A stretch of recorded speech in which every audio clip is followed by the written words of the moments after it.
Hi, folks. Good morning. How's everybody doing? Sweet. Good. I'm Kat, and I'm talking about, what would be JavaScript stuff? No, I'm not Kat. We swapped hardware positions or talk positions. I was out in Sacramento yesterday for client work, but I'm here today. And today we're going to talk about hardware hacking and some glitching. Kind of fun stuff. How many people here have ever done hardware stuff? A few of you have. Okay, good. I'm David Bryan. I run a very small wireless ISP in this town. I think it's about 144 clients that I have connected up. I basically got really sick of Comcast and CenturyLink and went, we should do something about this. So I did. It's very localized, but a number of clients. I also have been a DEF CON goon. This year was my 25th year volunteering for the conference. Pretty crazy. Also help run ThoughtCon, and am part of the staff at TourCamp. TourCamp is happening July 13th this year, this coming up. Tickets are on sale if you want to go join in the hacking festivities out in the middle of the Puget Sound, up in the San Juan Islands. It is at a resort, so it's not quite as much camping as one would think, or can be. You can basically rent a cabin. That said, I think most of them are already reserved, but you can bring a tent. I also work for IBM, X-Force Red. I'm a hacker there. I do all sorts of security testing. This is my lab, or a photo of my lab at some point in the midst of working on stuff.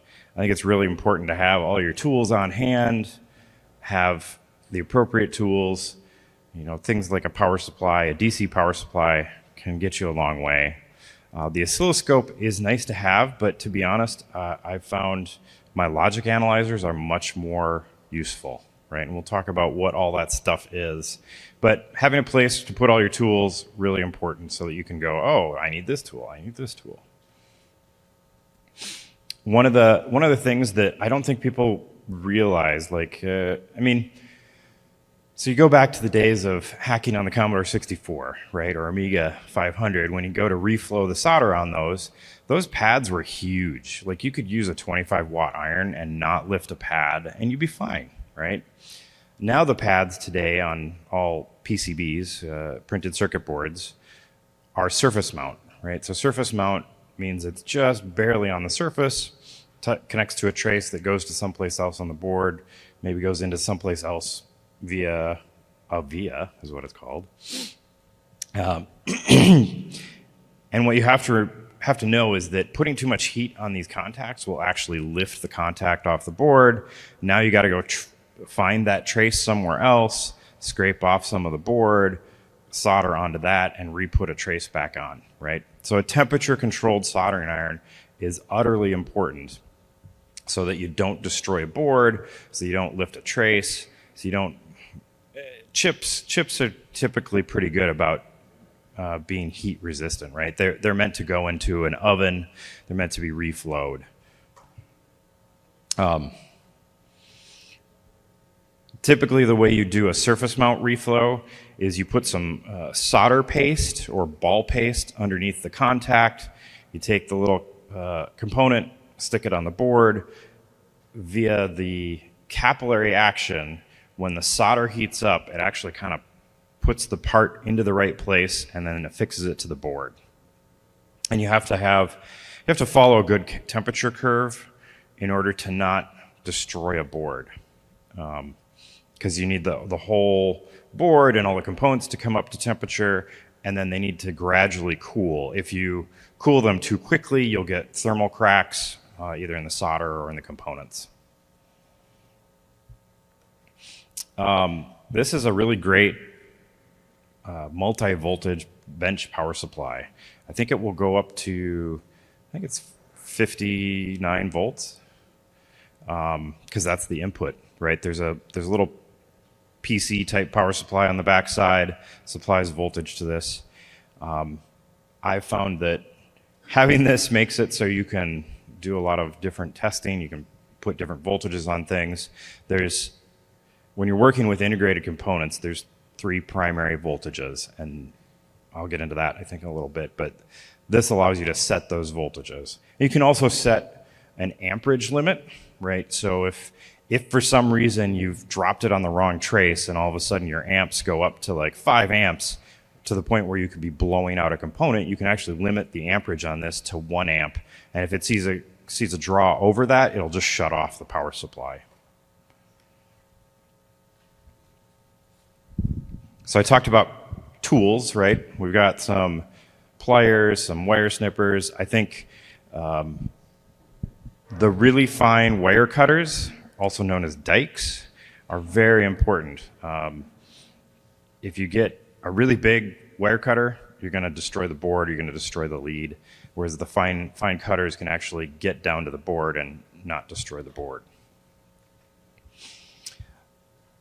Do I talk about? Yeah, I do. All right, so microscopes. I didn't believe in microscopes, and then I turned 40. And I can't see the boards anymore. And so having a microscope is so beneficial. Being able to see the tiny little traces and magnet wire, like if you're hooking up a JTAG or a UART, which I'll explain what those are in a bit here, those are things that you got to have teeny tiny little traces on a board, and in order to be able to see them, got to have a magnifying glass or a magnifier. There are some YouTube videos that go through and review some of the USB microscopes. I would say they're not super great, right? From the perspective that it's a very small image sensor. I think there was one of them that's on a stand that has a little monitor on it that's probably okay for most surface mount stuff, but not for anything that's really tiny. When you start going into the very, 0103, which is the millimeter size of the parts. Another really useful tool is this thing called a PC byte. They're stupidly expensive. I think it's about $300 for a kit of them, maybe 180, but it's expensive for them, right? And you get 4 in a kit. But what this allows you to do is drop onto a pin, and behind it has got a weight, right? The PC byte component on the back side there has a little weight and then an arm on it, a gooseneck arm that you magnetize or you magnet down to your table or whatever you're working on. I was actually just on an engagement this last week where I opened up the machine and I was like, oh, debug. I bet that's a UART, right? And I had these with me, so I was able to just drop them on the UART, the 3 UART pins, transmit, receive, and ground, and then connect to the serial debug port of the device I was working on. Without these, I would have had to solder something on or use clips that sometimes can be finicky. I've got some of them here, but they don't often work. Oscilloscopes are a key component to see something in the time domain, right? So if you're trying to debug why a thing is going high or going low, or what the signal is being put out by it, that's what these are really useful for. Analog and digital signals, decoding of them. This is a pulse from a glitch that actually comes off of this Pico EMP board, and basically hooked it up and was like, okay, what do we got peak to peak voltage here? And I think we're talking about, was it 60 volts or something? Anyway.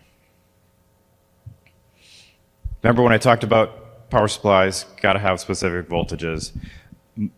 Anything ranging from 1.8 volts all the way up to 5 volts. 1.8 volts is usually for very small architecture. I've seen it in cellular type modems, cellular chips. 2.5 volts I don't see used super often, but then 3.3 volts is logic voltage. Most components are 3.3 volts safe. And then 5 volts, which is where you get USB, for example. There are a lot of components that will operate at 5 volts or are 5 volt tolerant, so you can drive them with 5 volts even though they really want 3.3 volts. The Raspberry Pi is a good example of that. The original versions, I don't think they had the pull down or pull up resistors as part of the Broadcom package, but the newest versions, well, in fact, I think the version 2 or 3, all had pull up and pull down resistors, so you could drive 5 volts on a pin and it wouldn't blow the pin out. UART, Universal Asynchronous Receiver Transmitter, also known as the serial port, but it's different than RS-232. So RS-232, I think, is up to like 24 volts, right? Whereas a UART can be 1.8 volts, 2.5 volts, 3.3, or 5 volts.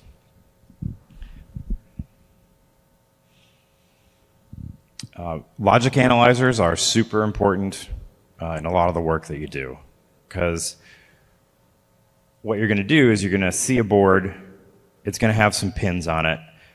It may or may not be documented, or there may be undocumented pins. Oftentimes, you'll hook up to those pins, power the thing on, watch to see, okay, what goes high, what goes low. Does one of them actually start looking like bits, right? And those are the most important bit pins for me, because then I go, oh, that's probably a serial port. Let's see if they've got, a password on it. Let's see if it just drops you into a root shell. Bitmagic basic logic analyzer is $30 on Amazon. I think it's 8 channel, and it's fine for most uses, right? But if you need to get a higher bandwidth, more channels, and higher bandwidth just is how much of the analog domain you can watch, right? How many millions of cycles a second of resolution. Saley is a device that is a great little logic analyzer, but it's extremely expensive. And for most hobbyists, it's probably out of reach for a fun project. The Saley logic analyzer, you can actually use SigRock. So SigRock is the open source version of a logic analyzer software, and PulseView is the front end that displays all the data. And there's a couple of tests where I was getting very frustrated with the Saley Logic 2 analyzer and just pulled it up in PulseView, because PulseView will do auto baud rate, right? They've got a decoder for auto baud rate and a couple other fun features. People have contributed source code back to the community because it is open source.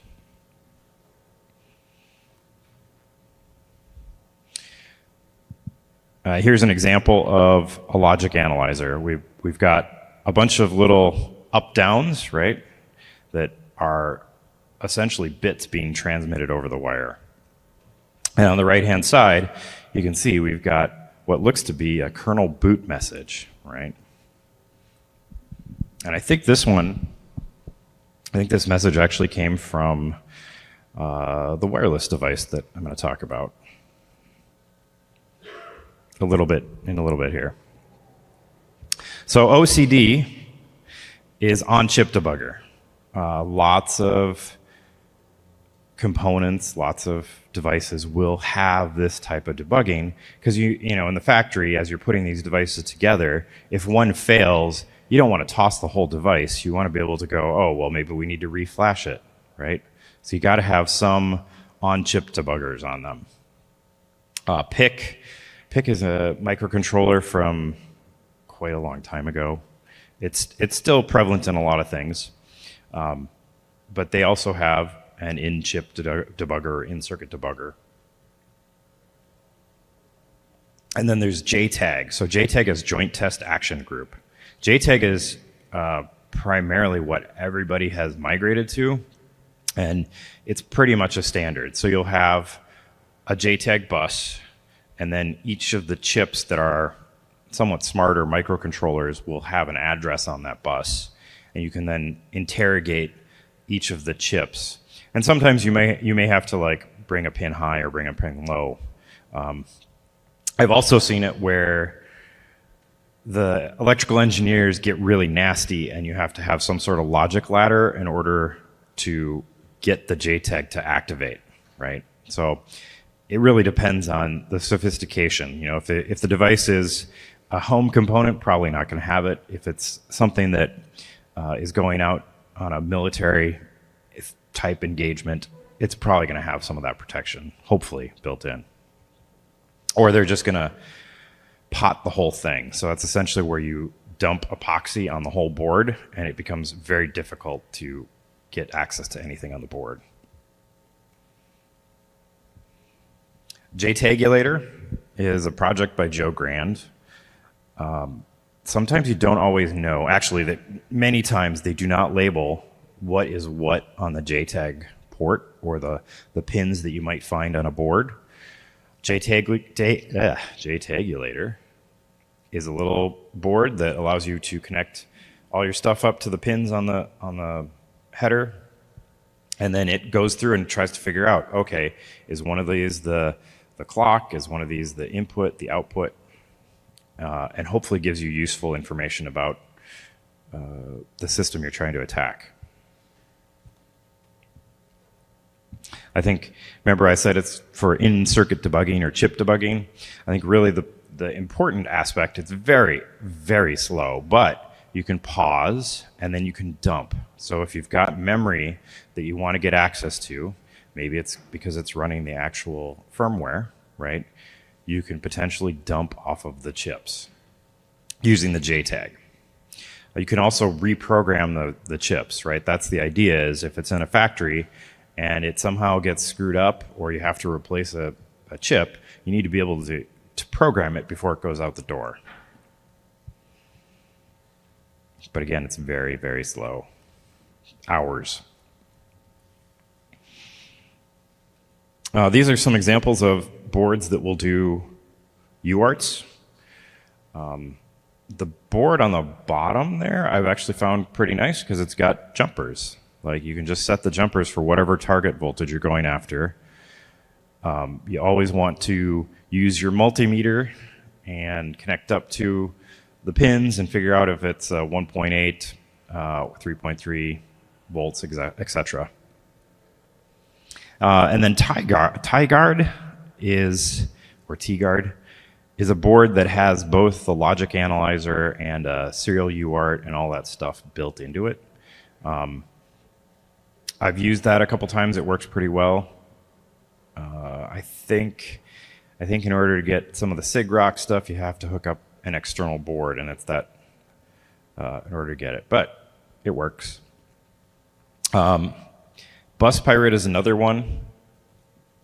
It hasn't really had any updates in about 7 years now, maybe 10 years, but it was put out primarily as a way to do JTAG through bit-banged bus off of a FTDI chip. So an FTDI chip is a UART chip, a Universal Asynchronous Transmitter Receiver chip.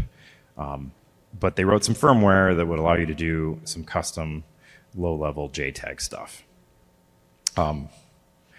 There's some good documentation for certain firmware, certain chips that you're connecting to. I have found if you flash it with the latest firmware, it becomes much more useful. I'm not going to go into all of the schematics here, but it's very, very, very important to get familiar with what the components look like, what they might look like on a schematic, and just a basics electrical engineering, right? Get a basic of electrical engineering. There's a book actually at the end of the presentation that is like this thick, but it has lots of really good reference material for different types of circuits and different types of components that you would see on a circuit. All right. So I remember I mentioned I run a wireless ISP, right? So this is a radio that I would use as a point-to-point radio in this ISP. I think, what was the deal? I was setting up a circuit, and I called the partner company I work with. They do all the billing and support. I just do the fun stuff. I called them and was like, hey, I think I need a radio. Oh, yeah, we got one back at the shop. We'll give it to you. And I got it. I was like, hey, what's the password for this? And they're like, I don't know. It's like, okay, well, and I didn't really want to open it, right? Because I didn't want to void the warranty. Because if for some reason they would maybe give me a replacement, I would get a replacement. So actually, there's a whole reset process where you can, like, I think it's connect to the Ethernet and then connect to this, it's supposed to broadcast a Wi-Fi SSID. None of that worked. It was completely bricked in my opinion. So I called support. We walked through a gazillion different things, like, oh, did you do this, do this, do this? Yep. They couldn't help. But they sent me new hardware. I was like, oh, great. I have a working device. Well, but I'm pretty sure that this device works too. So I did what any hacker would do, and I opened up the radio, and I started looking around, and there was a port labeled UART. I'm like, oh, great, perfect.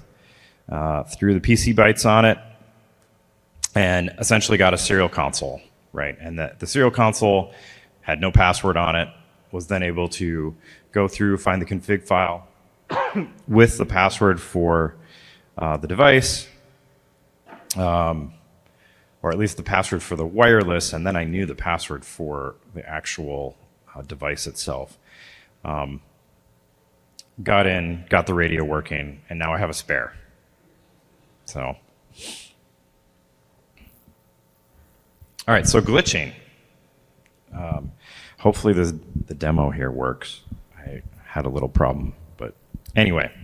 So glitching is essentially sending either EMF, electromagnetic frequencies, or voltage into a chip or into a component. What we're trying to do is either hit the memory, right? So we can flip bits in the memory real time, or we're trying to hit the CPU so as things get loaded in and out of memory, bits get flipped. Or you hit a certain part of the oscillating circuit on a CPU and it loses clock cycles, right? So voltage glitching allows you to induce voltage at precise times, precise micro times, on either a power pin or a CPU pin, so that you can bypass very specific functions in the code, right? Typically requires a very fast processor, an FPGA, which is a field programmable gate array, that can go in and do very specific timings on the chip, very specific voltage glitching on the chip. I don't have one of those with me, not yet. I'm working on building one. I've got one ready to be built, but what I do have is EMF glitching. So it's basically sending a very large amount of EMF in a targeted manner at whatever you're pointing this at, right?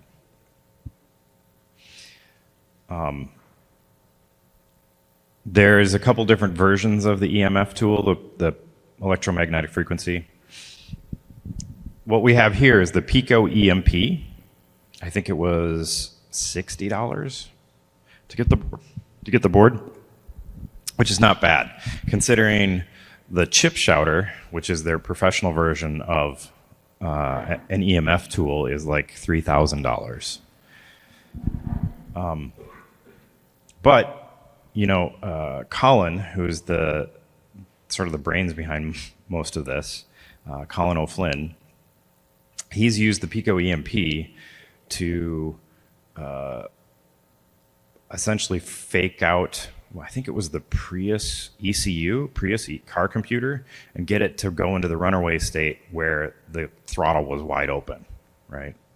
So he's got some videos of him playing around with just the Pico EMP on a device.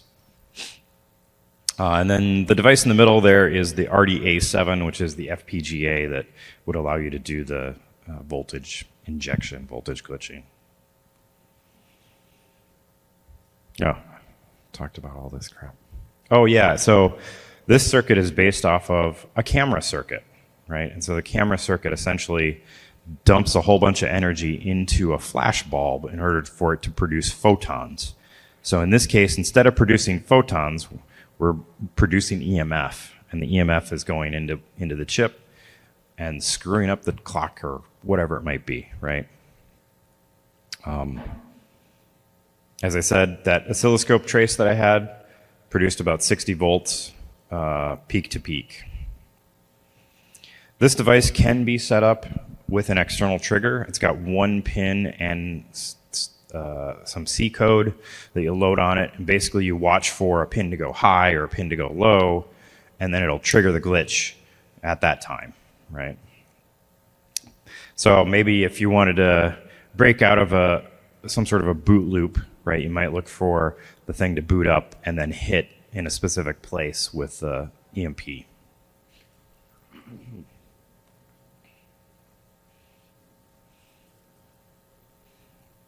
The board, this board itself is $300, which is kind of expensive. But if you're trying to do very specialized target glitching, that's really what you need. I have a coworker who was able to bypass the login prompt of a Cisco router using this exact type of tool, right? So if you're looking for a very specific knife type accuracy, this can do that.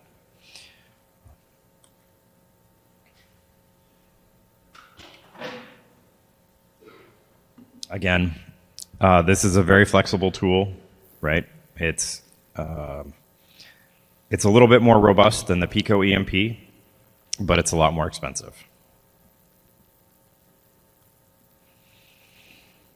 So for Black Hat, not this year, but the year before, we actually did a quick little demo of doing glitching, right? And so we wanted to make a way to make the glitching repeatable and accurate, because we found that it's not.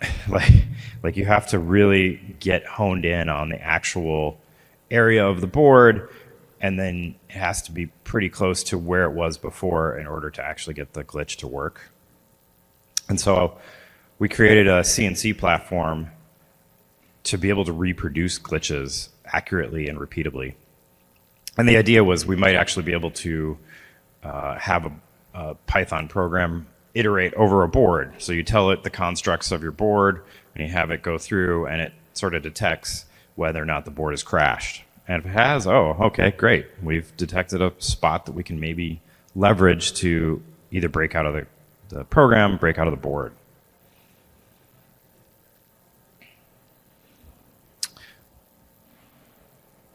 Some examples of attacks that we've run on embedded hardware.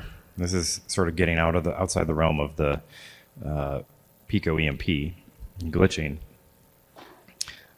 I've done an attack where you send 5,000 A's, capital A, at the UART, and the board just fell over. And I was like, what's going on? And 30 seconds later, I see a boot message. I'm like, oh, right? And, you know, as with engagements that are time-based, I have a week, and this is probably Thursday or Friday. There's no way I'm going to be able to write accurate shell code that I can shove into that overflow, but I can at least bring it back to them and go, hey, this is an issue. Your board is rebooting. And in that case, it was actually the tool chain above the company that had produced the board. So, you know, oftentimes you'll have a manufacturer that manufactures a board, produces a Linux OS, or some sort of real-time OS for the board. You'll then have an implementer that designs the board that the chip goes on, and you'll have a customer. In this case, it was actually the tool chain that was supplied from the vendor that was failing. It wasn't the code that they had written, which, you know, good for them for having good code. Also, I've seen there was a real-time OS Zephyr project where the client had written a storage controller, right? It's an embedded storage controller that had an IP on it. So imagine your NVMe drive. It's enterprise storage, but imagine your NVMe drive has an IP, right?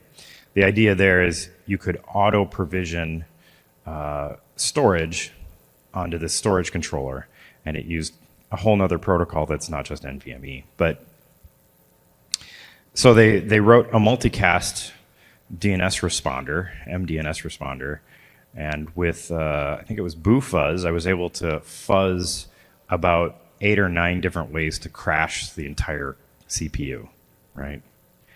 And then they also had Telnet, because you need to be able to log in and manage the device.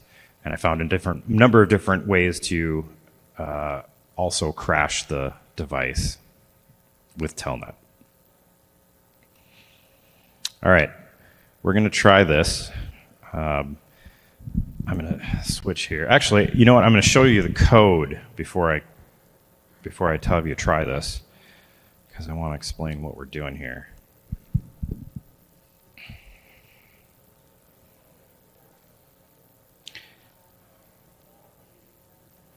All right, so this is Trinket M0, and we have 3 ARM chips that are on this board up here, and I'll show you that in a moment here.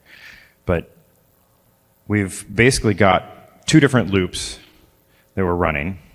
Here, I'll go into the code that we're actually doing it. We've got 2 different loops, an inner loop and an outer loop. Everybody can see this. And what we're doing is we're iterating through both of those loops. If at any point the inner and the outer loop don't match, right, they don't add up, it actually branches into a different piece of code, right?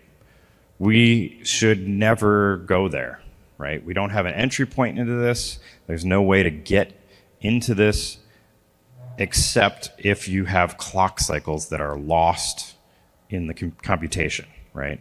Where you're trying to use your clock to count how many times you've done a thing, which is common, right? I mean, people need a way to be able to count how many seconds you've been around or how much time has elapsed. And they usually do that by counting clock cycles. Does that code make sense to everybody? Hopefully. Okay. Let's see. So,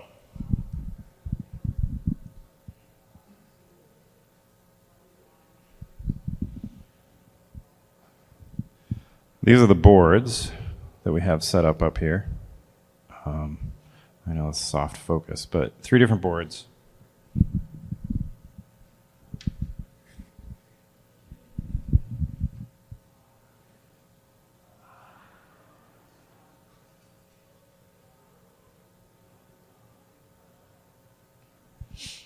And what I'm going to do is, we wrote a web interface here, essentially, to be able to glitch these.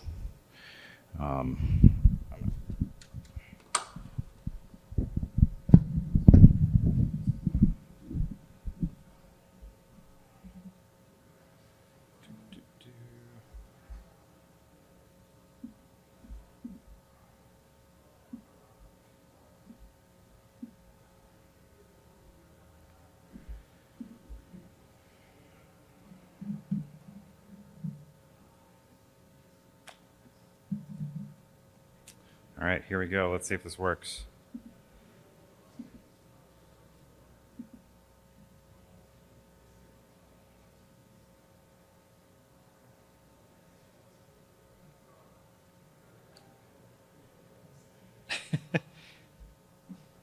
Oh, of course. Demo gods.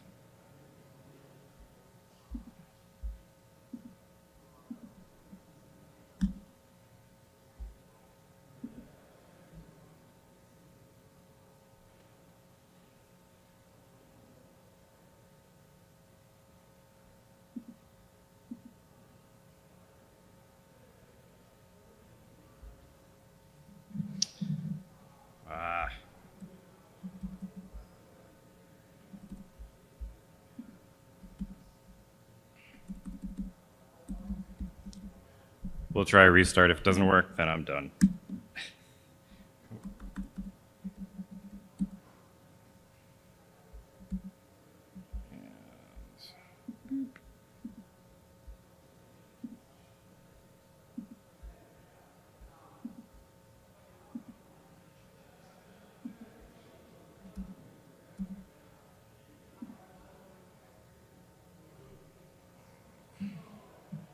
Nope.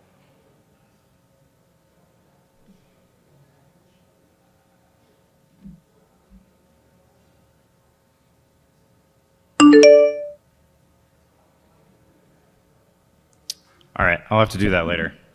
I'm going to be here all day and hopefully get this actually working. I had this working this morning, and of course I took it down and brought it here, and now it doesn't work. Probably has something to do with the serial ports and the way it's instantiating stuff. All right. But I assure you, the first board, essentially what we've got here is we've got a board running code. They all have red lights. So let's assume this was a microcontroller for an access control system. If I glitch it in the right spot with the right time and the right pulse length, it actually changes to the green LED, which it should never do because we don't have anything in our code that will actually branch into that. But what's going on is it's disrupting the clock cycles enough that one of the inner or outer loops doesn't actually complete its complete its addition, right? Because it's adding to the integer every time it goes through a loop. And it then runs the code that turns the green light on.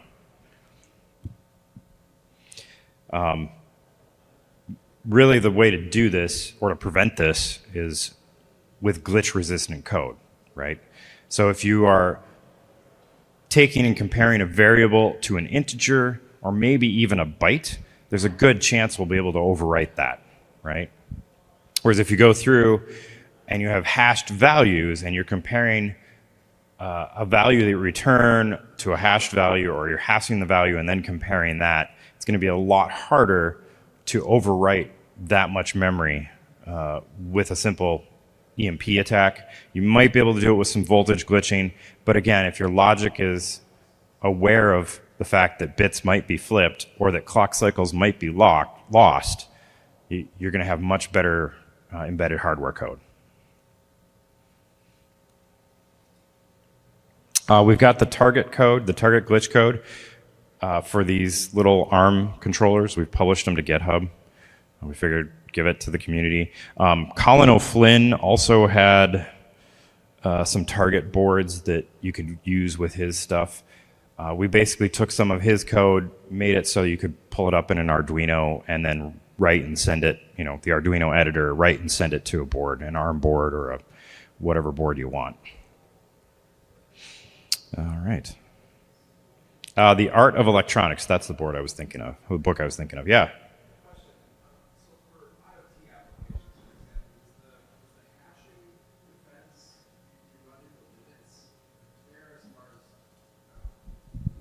You're talking about buffer sizes? So the question is, with IoT devices, right, if you're going to hash something that you're going to compare, will you start to run into memory limits? There's a potential, yeah. And that's where, you kind of have to threat model what is it that you're protecting, right? I mean, if it's something that's life critical, maybe it's worth upgrading the CPU back there.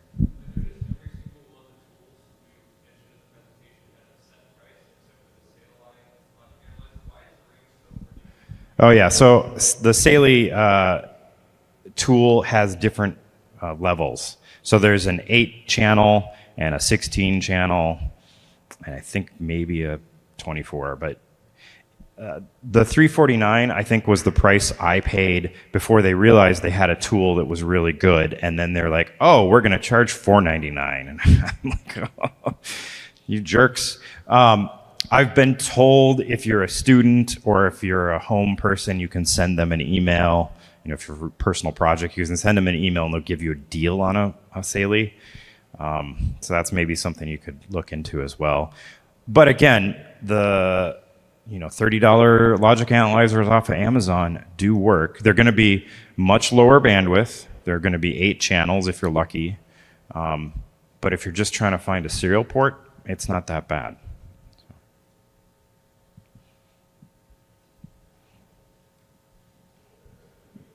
All right, any other questions? Here's my contact.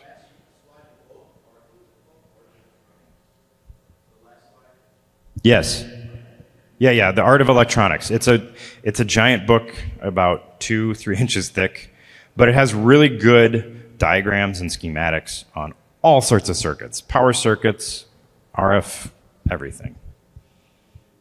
Yeah, and EEV blog is also a really good place.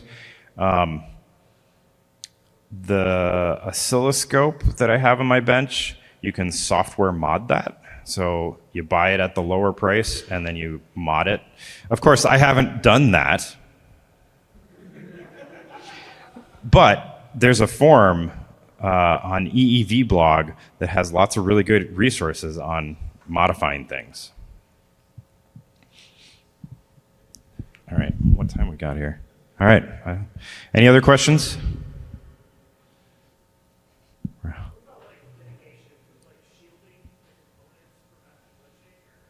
Yeah, so what about mitigation? So EMF glitching, shielding does help considerably because you're essentially distributing the energy, right? If you can remove the energy away from the chip, it definitely helps. I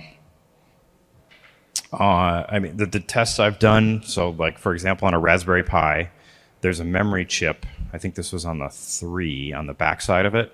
I was actually able to get the OS to start to artifact, and then all of a sudden it just crashed, right? So you can definitely affect the registers in a memory chip, right? If you don't have shielding on that. Yeah. All right, cool. I think that's a wrap. I will try to get this demo working because it's pretty fun to see and play with. And hopefully that's it. Thank you.